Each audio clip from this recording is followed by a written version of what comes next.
অবস্থা দেখো, যেভাবে ছিঁড়ে গেছি সেইভাবেই পড়ে আছে। রান্না করতে করতে হঠাৎ মাথাটা ঘুরে গেছিলো, তো একটু শুয়ে পড়েছিলাম। এখন একটু ভালো লাগছে, উঠেছি। খাওয়া হয়ে গেছে, তো ওগুলো গোছানো হয়নি, আমি খাইনি। চিচিঙে ভাজা করেছিলাম, আলু সেদ্ধ করেছিলাম।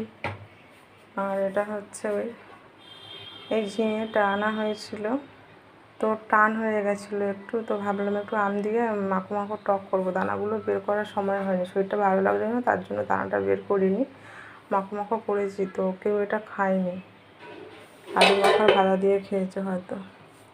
আমার ভালো লাগলে খাবো, না খাবো না ঠিক নেই। রান্নাঘরের অবস্থা খুব খারাপ। তো চলো এখন কাজগুলো গুছিয়ে নিয়ে দুটো খাই আগে, খিদেও পেয়েছে খুব। আমাদের মায়েদের শরীর খারাপ হতে নেই, ঘরের বউদের।